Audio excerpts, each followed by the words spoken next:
Hello everyone, hope everybody is doing good. स्वागत है आप सबका मेरी एक नई वीडियो में। वेल गाइस, आप सबको पता ही है कि मैं अपने इस यूट्यूब चैनल में डिफरेंट डिफरेंट स्ट्रेटजीज़ को एक्सप्लेन करता आया हूँ। एंड चाहे वो स्ट्रेटजी वीकली बेसिस पे हो, मंथली बेसिस पे हो या फिर वो इंटरडे बेसिस पे हो, तो ऐसी ही एक स्ट्रेटजी मैंने जो पिछले कुछ दिनों में पहले अपलोड करी थी, जो कि थी निफ्टी की इंटरडे एक्सपायरी स्ट्रेटजी। तो वही स्ट्रेटजी मैं यहाँ पे दोबारा एक्सप्लेन करने वाला हूँ। मेरे को उस वीडियो में मेरे को बहुत सारे कमेंट्स आए थे उसका पार्ट 2 बनाने के लिए। तो आज मैं आप फिर से वही स्ट्रेटजी को एक्सप्लेन करने वाला हूँ। पहले मैं आपको उस स्ट्रेटजी के लॉजिक बता दूंगा, उसके रूल्स बता दूंगा, फिर मैं उसे एक या दो आपको बैक टेस्ट करके दिखाऊंगा।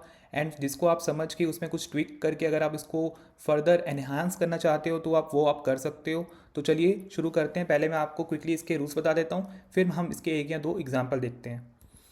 तो पहला इसका जो रूल रहने वाला है वो है कि हमें ये सिर्फ निफ्टी में करना है, ठीक है। दूसरा इसका रूल ये है कि हमें अपनी ट्रेड को डिप्लॉय करना है सिर्फ वीकली एक्सपायरी में, मतलब एवरी थर्सडे को हमें 9:35 के टाइम पे ही अपनी इस स्ट्रैटेजी को डिप्लॉय करना है।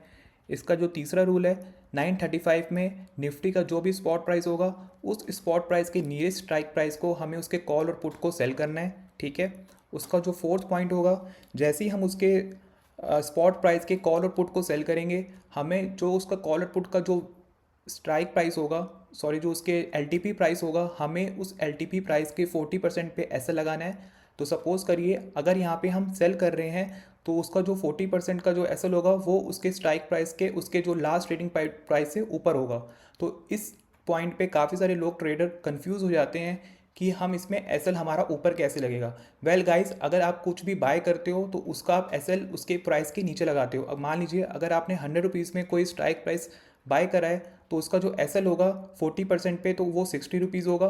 तो 60 पे जैसे ही आएगा तो आपका एसएल हो जाएगा। बट यहाँ पे हम सेल कर रहे हैं तो अगर आप 100 रुपीज़ में कोई चीज़ सेल कर रहे हो तो उसका 40% 140 होगा, ठीक है। तो आपको बस यही समझना है, ठीक है। तो जब भी हम कुछ सेल करते हैं तो उसका जो एसएल होगा हमारे लास्ट ट्रेडिंग प्राइस से ऊपर होगा, ना कि नीचे, ठीक है। अब जिसमें लास्ट पॉइंट इसका ये है कि हमें अपनी स्ट्रैटेजीज में कुछ भी एडजस्टमेंट नहीं करना है। जो भी हमें करना है सिर्फ एक बार करना है, हमें अपनी ट्रेड को डिप्लॉय करना है और उसमें अपना एसएल डिफाइन कर देना है। अब मैं आपको स्टॉक मॉक के प्लेटफॉर्म पे लेके जाऊंगा। उसमें हम एक या दो बैक टेस्ट देखेंगे। उसमें आपको मैं दिखाऊंगा कैसे हम अपनी ट्रेड को डिप्लॉय करेंगे और उसमें हम कैसे अपने एसएल को डिफाइन करेंगे। तो गाइस, मैं स्टॉक मॉक के प्लेटफॉर्म पे आ गया हूँ। गाइस, अगर आपने अभी तक इसमें लॉगिन नहीं करा है तो मेरे वीडियो के डिस्क्रिप्शन में इस वेबसाइट का लिंक है, आप उस पर क्लिक करके इस वेबसाइट में लॉगिन कर सकते हो। अब मैं आपको इसके सिमुलेटर सेक्शन में लेके जाता हूँ एंड मैं आपको बैक टेस्ट करके दिखाता हूँ। तो जैसे कि मैंने आपको बताया कि हमें ये सिर्फ निफ्टी में ट्रेड करना है, तो यहाँ पे मैंने निफ्टी को सिलेक्ट कर दिया है। उसके बाद यहाँ पे हमें ये सिर्फ वीकली के एक्सपायरी डे में करना है, मतलब ये टोटली इंट्राडे स्ट्रेटजी रहने वाली है। तो हम इसको हर थर्सडे को आके 9:35 पे डिप्लॉय कर सकते हो। तो मैं आपको लास्ट वीक का एग्जांपल दिखा देता हूँ, 22 मई का। एंड इसमें मैं टाइम सेलेक्ट कर लेता हूँ 9:35 का as per our rule. And अब आप देखिए कि इसमें निफ्टी का जो स्पॉट प्राइस चल रहा था वो था 24,548। एंड जो इसका नियरेस्ट स्पॉट प्राइस होगा, जो स्ट्राइक प्राइस जो इसका नियरेस्ट स्ट्राइक प्राइस होगा वो होगा 24,550। तो इसके कॉल और पुट को हम मुझे सेल करना है। तो यहाँ पे मैं इसके कॉल और पुट को सेल कर रहा हूँ। एंड यहाँ पे राइट साइड पे आप इसका पे ऑफ चार्ट देख सकते हो एंड उसमें कितना मार्जिन लग रहा है वो आप देख सकते हो। एंड उसका जो एक्सपायरी है वो यहाँ पे पूरा एक्सप्लेन करा हुआ है, ठीक है। अब हमें क्या करना है, जो इसका नेक्स्ट रूल मैंने बताया था कि जो भी हम कॉल और पुट लेंगे हमें उसका एसएल को डिफाइन करना है, ठीक है। तो आप जब भी अपने ब्रोकर अकाउंट में अपने कॉल और पुट को एग्जीक्यूट करोगे, उस ऑर्डर के एग्जीक्यूट करने के बाद ही आपको तुरंत उसमें अपना एसएल लगाना है। एसएल मैंने आपको बताया हुआ है कि उसके जो एलटीपी प्राइस होगा उसका 40% होगा। तो कॉल का जो मेरा एलटीपी प्राइस है वो है 64.6, ठीक है। उसका 40% हमें कैलकुलेट करना है। तो वेल गाइस, मैंने यहाँ पे एक्सेल में आपके समझने के लिए मैंने आपको यहाँ पे दिखा रहा हूँ। यहाँ पे मैं 64 पॉइंट लिख रहा हूँ, 64.9। एंड यहाँ पे मैंने कैलकुलेशन से उसका 40% यहाँ पे मैंने फॉर्मूला लगाया हुआ है। एंड 64.9 का जो 40% होता है वो है 90.86। तो इसका मतलब ये है कि जब भी हमारी कॉल 64 से 90 पे जाएगी तो हमारा वो 90.86 का हमारा एसएल है, ठीक है। आप बस इतना समझिए। एंड उसी के बाद हमें पुट का क्या देखना है, पुट का भी है हमारा 84.5।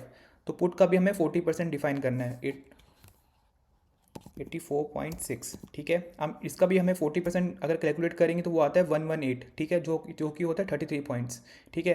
अब तो हमारा ये एस एल डिफाइन हो गया। वेल गाइस, ये इसमें हमारी 1:1 का रिस्क रिवॉर्ड की स्ट्रेटजी है। तो हमारे जितना पॉइंट का लॉस होगा हमें उतना पॉइंट का ही अपना प्रॉफिट लेना है। तो जो भी छोटा पॉइंट्स होगा, लाइक इस कॉल साइड पे हमारे जो एस एल है वो 25 पॉइंट का है, एंड पुट पे जो हमारा एस एल है वो है 33 पॉइंट्स का। तो हमें मिनिमम 25 पॉइंट्स लेने हैं, ठीक है।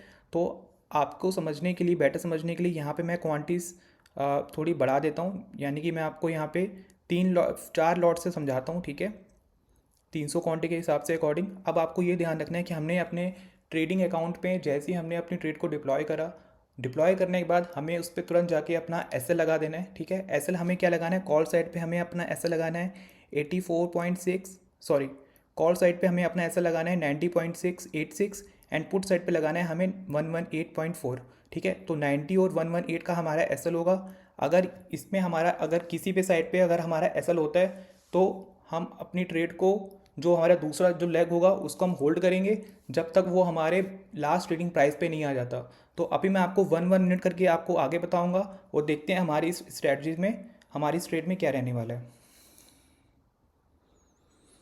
तो कॉल साइड पे जो हमारा जो एस एल था वो तो हमारा 90.86, तो अभी 80 पे चल रहा है, ठीक है। एंड इसमें आप देख सकते हो कि मुझे अभी प्रॉफिट होना शुरू हो गया है, 1350 मुझे मिल रहे हैं, ठीक है। तो जैसे ही मुझे यहाँ पे मैंने कितनी क्वांटिटी, 300 क्वांटिटीज ले रखी हैं। तो अगर मैं 25 इंटू 300 करता हूँ, तो अगर मेरे को 7500 के आसपास अगर मुझे प्रॉफिट मिल जाएगा तो यहाँ पे अपनी ट्रेड को एग्जिट कर दूंगा। तो आप ये समझिए जितना मुझे प्रॉफिट हो रहा है उतना ही मुझे लॉस होगा, ठीक है। तो अगर मुझे 7500 का मुझे प्रॉफिट लेना है तो उस इतना ही पॉइंट का मुझे लॉस होगा। गाइस, इसमें मैंने अपने लॉट्स बढ़ाए हुए हैं। तो अगर आपको एक लॉट से ट्रेड करना है तो आप वो कर सकते हो। मैं आपकी बेटर अंडरस्टैंडिंग के लिए यहाँ पे मैंने 300 क्वांटिटीज लेके रखी हुई हैं, ठीक है। तो अभी मुझे जो पॉइंट चल रहा है वो, अभी जो मेरा जो पी एन एल चल रहा है वो 1350 चल रहा है। अभी मैं इसको आगे बढ़ा के देख रहा हूँ, ठीक है। तो जैसे ही अगर कॉल पे मेरा 90 आएगा तो यहाँ पे मैं अपना एस एल ले लूँगा। कम हो गया, एंड प्रॉफिट देखिए मेरा यहाँ पे 3000 पे दिखाने लग गया है। एंड पुट साइड पे भी जो हमारा जो प्राइस है वो 61.3 चल रहा है। तो अभी हमारा किसी साइड पे अभी एस एल नहीं लगा। एंड 75 आने पे अभी देखिए यहाँ पे 88.8 हो गया, बट 90 नहीं आया अभी तक हमारा, क्योंकि गाइस मैंने ऑलरेडी डिफाइन करके रखा हुआ है जैसे ही 90 आएगा तो मेरा वो वहाँ पे एस एल कट जाएगा। अब देखिए यहाँ पे सीधा मुझे 8200 का प्रॉफिट मिलने लग गया है। तो मेरा आज का जो प्रॉफिट था, जो मुझे लेना था अपने रिस्क रिवॉर्ड के अकॉर्डिंग, वो 7500 था, ठीक है। एंड देखो मेरे को 7400 आराम से मुझे मिल रहे हैं। तो अगर मैं चाहूँ तो अपनी ट्रेड को यहाँ पे क्लोज कर सकता हूँ, अगर मुझे और रुकना है तो यहाँ पे मैं और रुक सकता हूँ। गाइस, मैं आपको यही सजेस्ट करूँगा, आपका जो भी दिन का प्रॉफिट होगा या दिन का लॉस होगा, आप उतना प्रॉफिट उतना लॉस लेके अपनी ट्रेड को क्लोज करिए। ज़्यादा प्रॉफिट के लिए यहाँ पे आप मत रुकिएगा क्योंकि हम यहाँ पे सेलिंग कर रहे हैं। तो अगर आप थोड़ा भी देर रुकेंगे, अगर मार्केट में एक शार्प मूवमेंट आ जाता है तो आप में उसका आपका लॉस बढ़ जाता है, इवन दो चाहे आप प्रॉफिट में भी हो। तो बेटर है जितना भी आपका रिस्क रिवॉर्ड है उसको फॉलो करिए। तो गाइस, यही स्ट्रेटजी थी जो मैं आपको यहाँ पे एक्सप्लेन करना वाला था। अगर आपको इसमें बेटर अंडरस्टैंडिंग चाहिए तो या बेटर एक्सप्लेनेशन चाहिए, आप मेरी पिछली वीडियो को देख सकते हो। यहाँ मैं यहाँ पे आई बटन पे उस वीडियो का लिंक डाल देता हूँ, आप वहाँ पे क्लिक करके मेरी पिछली वीडियो को आप देख सकते हो। उस पर मैंने 2-3 एग्जाम्पल और दिखाए हुए हैं। तो इसी स्ट्रेटजीज़ को मैं आपको हर वीक बताऊंगा निफ्टी में, और यही स्ट्रेटजी मैंने सेंसेक्स में भी बनाई हुई है। तो उसकी वीडियो मैं जब उसकी एक्सपायरी होगी उसके नेक्स्ट डे अपलोड करूँगा। तो गाइस, यही स्ट्रेटजी थी। अगर आपको मेरी ये वीडियो अच्छी लगी हो और ये स्ट्रेटजी आपको मेरे को पसंद आ रही हो तो मेरी वीडियो को लाइक करिएगा और मेरे चैनल को सब्सक्राइब करिएगा। Thank you so much for watching. Bye bye, take care.